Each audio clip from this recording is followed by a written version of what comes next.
ഈ വാലന്റൈൻസ് ഡേക്ക് ഇംഗ്ലീഷുകാരുടെ ആഘോഷമാണെന്ന് പറഞ്ഞ് പ്രേമിച്ചിരുന്ന 2 വർഷവും കല്യാണം കഴിഞ്ഞ് ഇതുവരെ കടന്നുപോയ 15 വർഷത്തിനിടയ്ക്ക് ഒറ്റ വാലന്റൈൻസ് ഗിഫ്റ്റ് പോലും തരാത്ത എന്നെ കെട്ടിയോട് ഞെട്ടിക്കാനായിട്ട് ഈ കാർഡ്ബോർഡ് കൊണ്ട് ഞാനൊരു ഗിഫ്റ്റ് ഉണ്ടാക്കാൻ പോകും.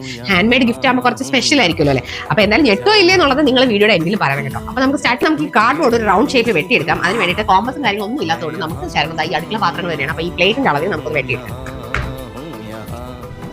അപ്പോൾ കാർഡ്ബോർഡ് ഇവിടെ വെട്ടിയെടുത്തിട്ടുണ്ട്. ഇനി നമുക്ക് ഇതിലേക്ക് ഒരു വൈറ്റ് പേപ്പർ ഒട്ടിച്ചു കൊടുക്കാം.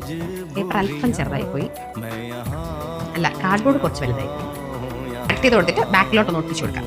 ഒട്ടിച്ചെടുത്തിട്ടുണ്ട്. ഇനി ഞാൻ ഈ വൈറ്റ് കളർ ഒന്ന് ഷെയ്ഡ് മാറ്റി ബ്ലാക്ക് ആക്കാൻ പോവാണ്. അക്രിലിക്കാണ് കേട്ടോ ഞാൻ യൂസ് ചെയ്യാൻ പോകുന്നത്. വൈറ്റിൽ വേണമെങ്കിൽ നമുക്ക് വൈറ്റിൽ ചെയ്യാം. ഞാനൊരു ബ്ലാക്ക് ലവർ ആയതുകൊണ്ട് തന്നെ ബ്ലാക്കിലാണ് ചെയ്യാം. കുറച്ച് സമയം ഇതൊന്ന് ഉണങ്ങാനായിട്ട് വയ്ക്കാം. അതിനുശേഷം ഗ്ലൂ തേച്ചിട്ട് ഈ നൂലുകളൊന്ന് ഒട്ടിച്ചു കൊടുക്കാം.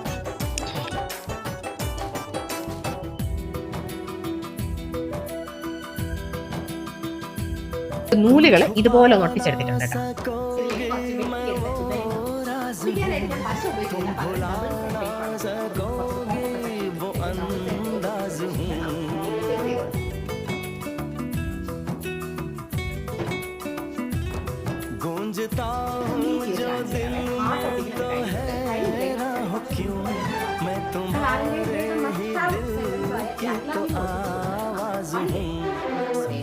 നമ്മുടെ വർക്ക് ഏതാണ്ട് കംപ്ലീറ്റ് ചെയ്തു. ഇനി നമുക്ക് ഇതിന്റെ ബാക്ക് സൈഡ് ഒന്ന് കവർ ചെയ്തെടുക്കണം.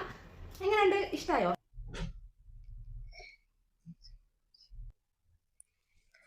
അപ്പൊ ഞാൻ ഫൈനൽ ടച്ചപ്പ് ഒക്കെ കഴിഞ്ഞ ആളിനെ ഒന്ന് ഉഷാറാക്കി എടുത്തിട്ടുണ്ട്. ബാക്ക് സൈഡിൽ ഒരു പേപ്പർ ഒക്കെ ഒട്ടിച്ചു കൊടുത്ത് ഇവിടെ ഒരു ഷേപ്പ് ഒക്കെ ഒന്ന് കറക്റ്റ് ചെയ്ത് എടുത്തിട്ടുണ്ട്. അപ്പൊ എന്തായാലും February 14 നമുക്ക് ഇത് കൊടുക്കാം. ആൾ ഞെട്ടോ ഇല്ലേ എന്നുള്ള റിയാക്ഷൻ വീഡിയോ ഞാൻ ഇടുന്നതായിരിക്കും കേട്ടോ. അപ്പൊ ഭയങ്കര ഈസി ആയിട്ടുള്ള സംഭവമാണ്. അപ്പൊ നിങ്ങൾ ഉണ്ടാക്കി നിങ്ങളുടെ ഹസ്ബൻഡിനും ബോയ് ഫ്രണ്ടിനൊക്കെ കൊടുത്ത് ഞെട്ടിച്ചോളൂ. അപ്പൊ നെക്സ്റ്റ് വീഡിയോയിൽ കാണുമായിരിക്കും. ബൈ.